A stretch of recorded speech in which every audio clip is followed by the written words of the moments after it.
First of all, who is Prepology? We are your house brand, your proprietary brand. We are everybody from the buyers to the planners to everybody on the team, bringing you the smartest, best, most easiest to use additions to your kitchen in such super fun colors. And this is a must-have. There's no question. You have to have a tenderizer in your kitchen, because now I can take this piece of meat, where if you served it to me, I'm like, are you mad at me? Why are you putting me through this? It's so tough, it's so gummy. So watch this, 72, 144, math. Hundreds of flavor channels in that meat. So now I can go ahead and give it that little bit of seasoning. But David, I don't want you to leave it on top. You don't have to stop there. Send that down.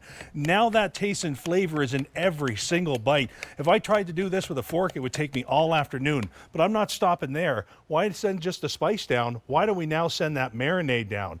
Anything short of spending 10 or 11 hours in a slow cooker to break down the fibers of this meat to make it soft and beautiful and tender and juicy, you're accomplishing in just a few seconds with that tenderizer from Prepology. Now, what a lot of people don't know is that Chef Mark Gill is also a master griller, and he loves to grill, and something like this would be great on the grill with that marinade, yes? Exactly. So now let me show you something else, okay? And this I love. A lot of people think this is like for tenderizing. This is for chicken cutlets and anger management. That's it. If you start pounding a chicken breast with this, look at this. It tears, it rips, it changes the look of it, the taste, the flavor. It mutilates it. It mutilates it. Well, watch this. All I'm going to do is pop that cover off. I've got a lock up here, so I make sure that those blades only come out when I want them to come out. That's real important, okay? And then all I'm going to do is I'm just going to push it into the chicken. Up to 2 inches, that's going right in to the fiber of that meat, but it's not trashing it, it's not destroying it, it's not pulverizing it. When I'm done, when I put my seasoning and my marinade on, that still looks like a chicken breast, David. That does not. Yeah, and we give the marinade and the seasoning a road to travel. Exactly. This is why this is so very important. And if you don't have something like this and you have just a mallet in your kitchen, you're going to mutilate your food. Exactly. No matter how careful you are, it mutilates the food. This actually pierces the food all the way down as deep as 2 inches. Now, how best to clean this, Chef? Well, now, I'm going to show you this on here, okay? This is one that hasn't touched the chicken yet. So not only do we have a little button here that lets you lock and unlock it, but when I clean these, I go ahead and I take the little portion that it sits in, fill it with some soapy water and let it soak. If I don't want to do that, I can go ahead and pop it in the top rack of the dishwasher. And because we want you to be able to clean this as thoroughly as possible, because you're dealing with raw meats and chickens, we're actually going to let you, watch this,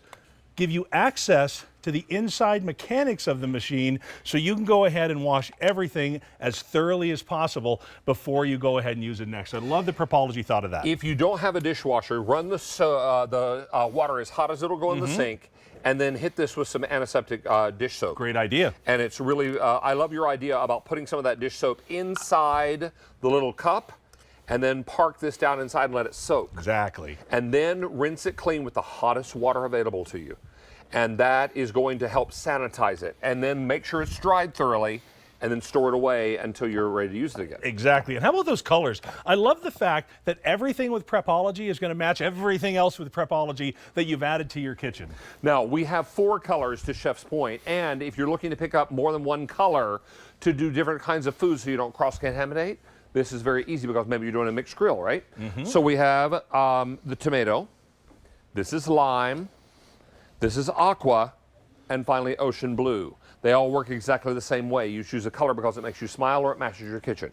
All of this works really nicely. And if you want to blast the seasoning down, even if it's something tougher like steak, you're good, yes? Exactly. Whether it's a tough cut, or here's what I don't want you to ever pass up. This is not the toughest cut of meat out there. That's not too bad. I got some nice marbling in there. But what I want to do is I want to create those flavor chambers that go down deep in the meat. So 72 blades, that's 72, 144, math.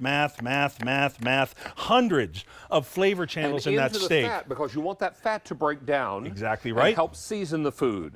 Not to mention all the seasoning that you may put on there, because you heard Chef say earlier that one thing that separates all the people in the kitchen, seasoning. Exactly. This is so very important. And if you've got a thick cut of meat like these strip steaks, then you want something that will go down at least 2 inches and get mad at it. Really, really hit this hard with the tenderizer. Because what that's going to do is going to create those channels or those flavor channels so that the spice or the marinade has a road to travel. Exactly right. You know, a lot of people, even after they tenderize it, will just put that seasoning or that marinade on top. No, no, no. Take that couple of extra seconds and drive that down into the fiber of the meat. So now when you cut into that, I'm telling you what, when you cut that, when it comes off the pan of the grill, you don't just get that caramelized flavor on top of the meat, that charred flavor, but now you've created a flavor profile all the way through. So whether you want to hit it with a marinade or whether you just want to hit it with a dry rub, remember, 72 blades, 144, whatever that adds up to, whatever that adds up to, whatever that adds up to. Let's say that you want to hit that with some steak seasoning. And then blast that down into the meat. Exactly. Do it again. Or do it the first time, and that way you're ready to go. Don't miss out on this. If you're dealing with a more tender cut of meat, then you won't have to tenderize it as much. Exactly right. And that's important. And real quickly, before we run out of time, bone in. Oh, sure. Exactly. All you're going to do, work around that bone. Make sure you blast through that chicken skin, so or then that the turkey, way, or the turkey breast. And then that way, as that skin cooks and renders down, that fat renders down into the meat, adding more flavor, David. Now we have 4 colors, chef. We have the tomato back here, then beside it is the lime, then the aqua, and finally the ocean blue. How many, Tony? We have 150 left in the lime. And now, total for this show, over 300 ordered, Beautiful. Chef. Beautiful, beautiful. Does this wrap you up? I'm done. You're done. I'm done. Safe travels home. Beverage time. Nice to see you, sir. You too. Always a pleasure. Let's check in with Rachel because she's standing by with a way to clean all your produce. All right, this is an amazing way to not